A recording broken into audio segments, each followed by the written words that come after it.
ఆదిలాబాద్లో చూసుకుంటే కనిష్ట ఉష్ణోగ్రతలు నమోదవుతున్నాయి. చలి పంజా తీవ్రత ఎక్కువగా కనిపిస్తుంది. రైట్గా ఆదిలాబాద్కి సంబంధించి మరిన్ని అప్డేట్స్ మా కరెస్పాండెంట్ పరమేష్ ఫోన్ లైన్ ద్వారా అందిస్తారు. పరమేష్, ఉమ్మడి ఆదిలాబాద్ జిల్లాలో చలి పంజా విసురుతుంది. గత వారం రోజుల నుంచి మనం చూసినట్లయితే ఇక్కడ కనిష్ట ఉష్ణోగ్రతలు నమోదవుతున్నాయి. దీంతో చలి తీవ్రత పెరిగిందని చెప్పవచ్చు.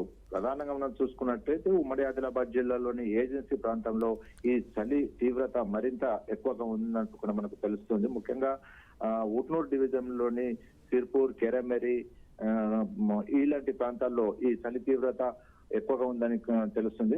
10 నుంచి 12 డిగ్రీల ఉష్ణోగ్రతలు నమోదు కావడంతో ప్రజలు చలితో వణికిపోతున్న పరిస్థితి అయితే మనకు కనిపిస్తుంది. అయితే చలి కారణంగా ప్రజలు కూడా బయటకు వెళ్లాలంటేనే జంకుతున్న సిచ్యువేషన్ కూడా మనకు కనిపిస్తుంది.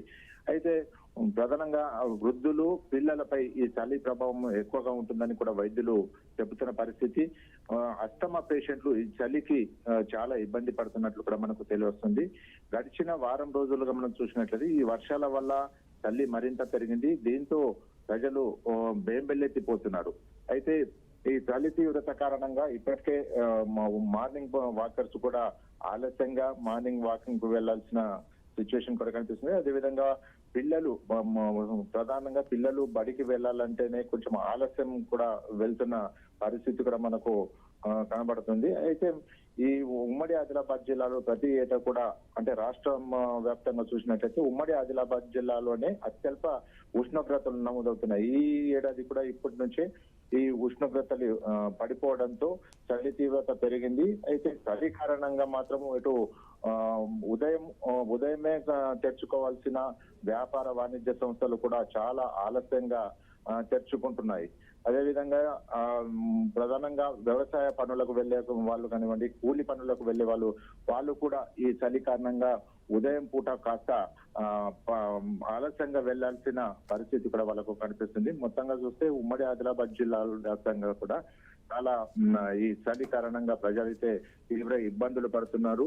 అయితే మరోవైపు డాక్టర్లు కూడా ఈ పరమేష్ కానీ అంటే ఈ చలి పంజా వల్ల ఎక్కువగా మనం చూస్తూ ఉంటాం, యాక్సిడెంట్స్ అయ్యే సందర్భాలు ఎక్కువగా కనిపిస్తూ ఉంటాయి రహదారుల్లో. మరి దానికి తగ్గట్టుగా నివారణకు సంబంధించి ఏమైనా స్పెషల్ సైన్ బోర్డ్స్ పెట్టడం కానీ అలా ఏమైనా జరిగాయా అసలు?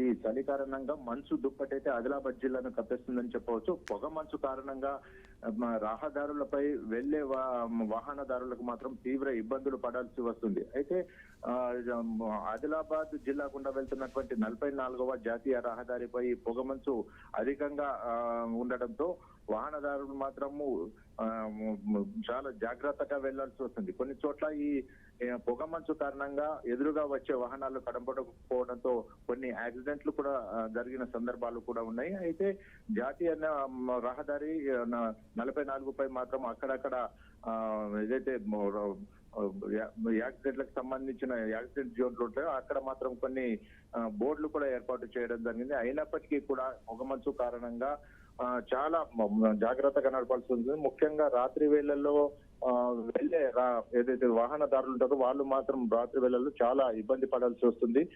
ఎందుకంటే పొగ మంచు భారీగా కప్పుకోవడంతో రహదారి పూర్తిగా కనిపించకుండా పోవడంతో చాలా జాగ్రత్తగా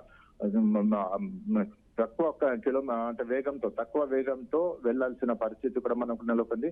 అయితే ఈ చలి కారణంగా మాత్రము వృద్ధులు, పిల్లలు మాత్రం అస్తమా పేషెంట్లు వీళ్ళకి చాలా జాగ్రత్తగా వహించాల్సిందని కూడా డాక్టర్లు సూచిస్తున్నారు. Right, thank you Paramesh.